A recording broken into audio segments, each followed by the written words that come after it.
Sebelum nonton sejarah Moro hilang dari dunia nyata, subscribe channel YouTube saya. Semoga yang subscribe masuk surga tanpa hisab dan umur panjang, pintu rezeki terbuka, amin raobbal alamin. Silakan simak ceritanya. Morotai di Maluku memiliki panorama alam perawan yang indah. Hamparan pasir putih dan birunya air laut membuat pulau ini mengundang antusiasme wisatawan dunia untuk liburan. Pulau Morotai juga belum banyak memiliki penginapan sehingga wisatawan bisa dengan nyaman traveling di tempat sepi ini. Pesona indahnya juga tak hanya dihadirkan di atas pantainya, tetapi juga di bawah lautnya. Terumbu karang yang masih sehat dan natural menjadi daya tarik bagi pencinta diving. Ikan-ikan besar pun suka lalu lalang mencari santapan di kawasan Pulau Morotai. Begitulah keindahan yang diberikan dari Pulau Morotai. Namun, tentu saja, Anda harus berhati-hati karena konon katanya di pulau ini masih dihuni oleh suku Moro. Suku paling mistis di Maluku. Suku Moro ini bukan seperti di Filipina. Karena banyak kehadirannya tak kasat mata tetapi masih diyakini hidup. Banyak legenda yang dihadirkan suku Moro ini dan beberapa di antaranya mengerikan. Suku Moro ini diyakini adalah masyarakat yang menjelajahi lautan Maluku. Mereka berada di bawah pemerintahan Kerajaan Jailolo dan memiliki pemimpin yang sangat adil dan bijaksana. Namun, ketika Portugis masuk ke Indonesia sekitar abad ke-15, kerajaan ini terperosok ke dalam hutan di Morotai untuk melindungi diri mereka. Namun, entah mengapa, mereka tiba-tiba hilang lenyap di dalam hutan. Hingga kini mereka tidak ditemukan. Para pemangku adat di Halmahera meyakini jika kampung suku Moro itu masih ada hanya saja di dunia lain alias dunia gaib. Sebab, beberapa penduduk di Pulau Morotai pernah melihat sosok aneh seperti tangan tanpa tubuh sambil mengapit sebatang rokok. Atau, ada seorang penduduk pulau tengah berjalan ke ladang. Dalam perjalanan ia bertemu dengan 2 ekor ular tanah. Dikarenakan takut, ia pun membunuh ular tersebut. Namun, setelah membunuh ia pingsan dan bangun di sebuah rumah. Rumah itu ternyata rumah kepala kampung dan rupanya 2 ular yang dibunuh penduduk tersebut adalah suku Moro. Ia pun kemudian meminta maaf dan minta dikembalikan ke dunia nyata. Namun, kepala suku memberikan syarat untuk membawa buah pinang dan membasuh muka di sebuah telaga. Setelah melakukannya, ia kemudian dikembalikan ke dunia nyata. Dan, ketika ia pulang, ia begitu kaget mendapati keluarganya tengah melakukan doa memperingati 7 hari kematiannya. Rupanya penduduk sekitar menganggap ia sudah meninggal karena telah menghilang selama 7 hari. Diceritakannya lah kisah ia diculik oleh dunia gaib dan ketika menunjukkan buah pinang yang dibawanya ia juga kaget. Sebab, buah tersebut berubah menjadi perak berbentuk buah pinang. Sejak saat itu, masyarakat di Pulau Morotai tidak berani sembarangan menebang pohon atau membunuh hewan. Sebab, mereka yakin itu merupakan bentuk jelmaan suku Moro. Cerita tentang Moro sangat populer di Morotai, apalagi para anak muda yang terpelajar. Cerita ini mengalir dari masa ke masa tanpa ada sekatan. Sebuah kisah yang masih bersifat mistis yang indah nan elok dan misterius ini adalah bagian yang tak terpisahkan dari potensi kepariwisataan bagi tamu mancanegara yang berkunjung ke pulau yang bertajuk The Pearl of Pacific, mutiaranya Pasifik. Tentu, cerita rakyat yang misterius ini harusnya dibongkar sampai ada objektivitasnya. Namun saya yakin cerita tentang Moro Manyawa hanyalah sebuah mitos belaka. Sebab dari berbagi tulisan artikel, disertasi dan buku dari para sejarawan baik lokal atau internasional belum meninggalkan bukti objektif bahwa Moro Manyawa itu ada saat ini.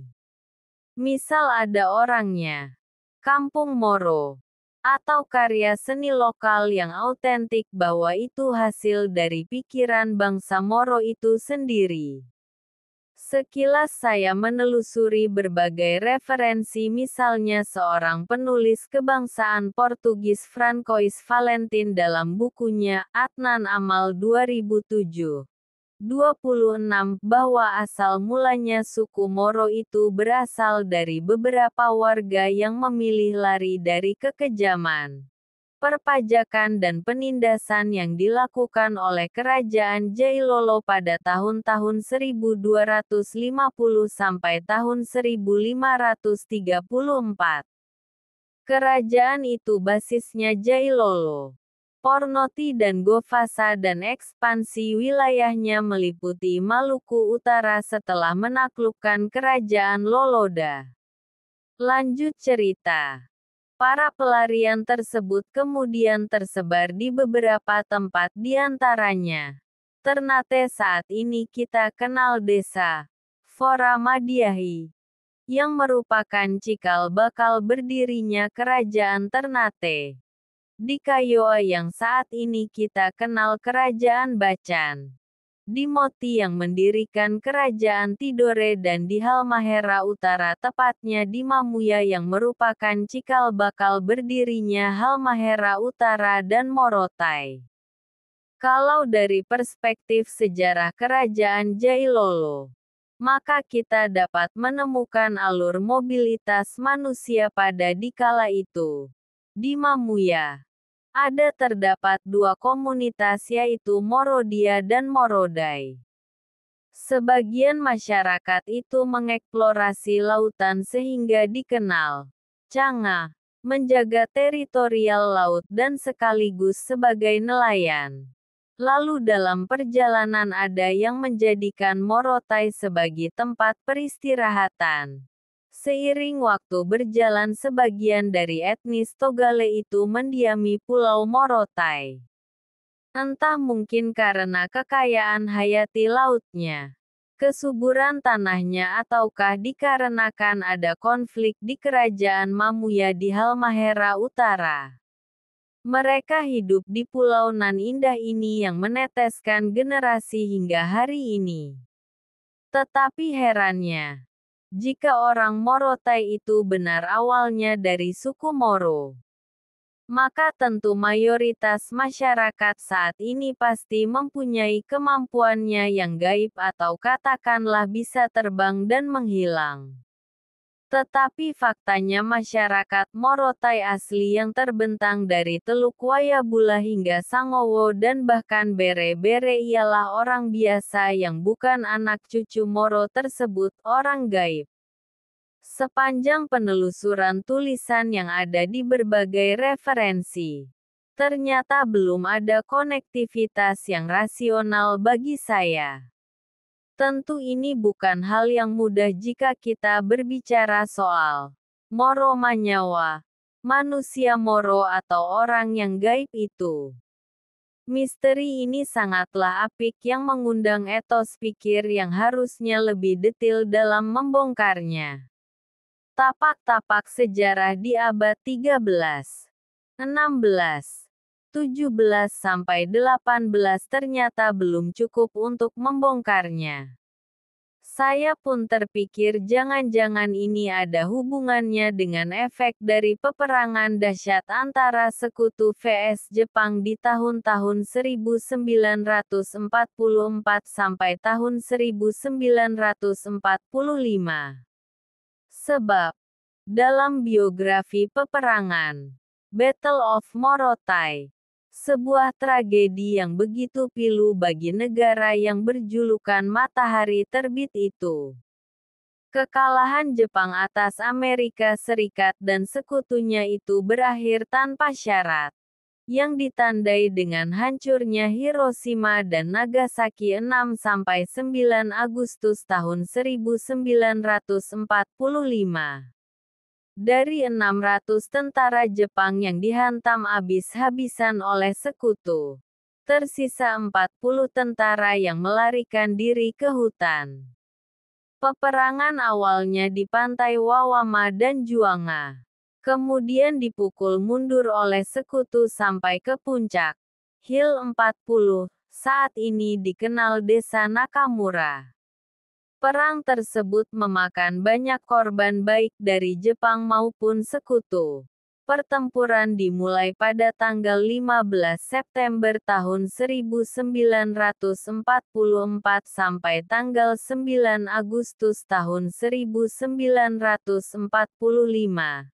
Sekutu dengan kekuatan superpower 83 batalion, kurang lebih 6.000 personil, dari 3 angkatan perang laut, darat dan udara. Sedangkan Jepang hanya 1 batalion, kurang lebih 600 orang. Serpihan peperangan dahsyat itu masih terlihat di Pulau Morotai hingga kini. Setelah Jepang dinyatakan kalah pada tanggal 16 Agustus, sekutu kemudian melakukan pembersihan dan mereka kembali ke Eropa. Ternyata 40 tentara Jepang tak kunjung keluar, karena mereka pikir peperangan itu belum usai. Kurang lebih 30 tahun mereka melalang buana di hutan Morotai dan keluar di tahun 1975 yang salah satunya bernama Tero Nakamura.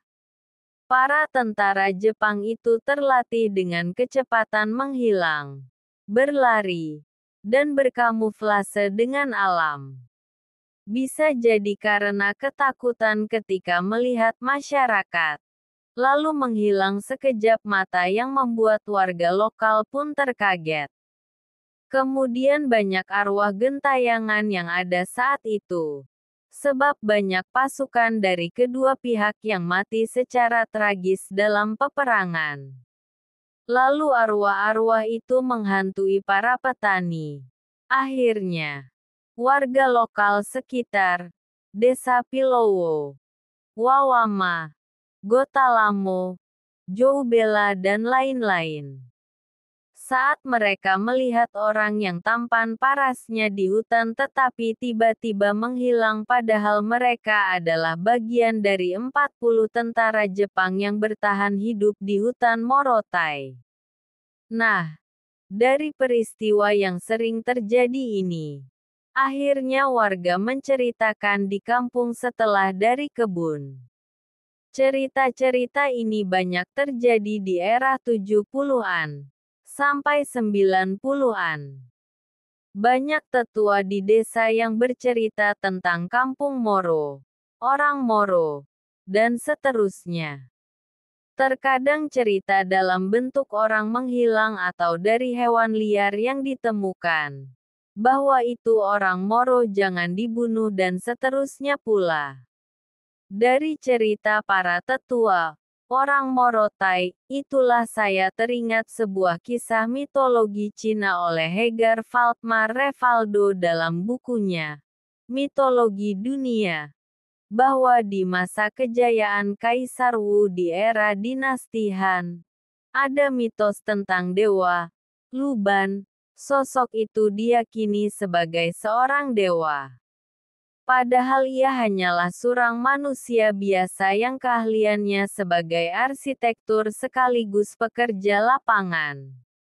Sosok Luban begitu masif tersohor di Cina saat itu mulai dari konglomerat sampai rakyat jelata.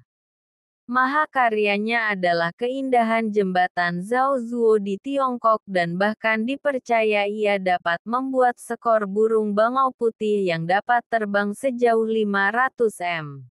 Begitulah kira-kira kemiripan mitologi Cina dengan cerita Moro di Morotai.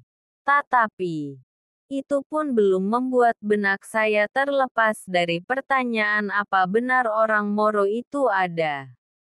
Saya pun mulai terpikir beberapa teman-teman hebat di Pulau Morotai. Untuk mengali sedikit pendapat tentang orang Moro ini. Asteris.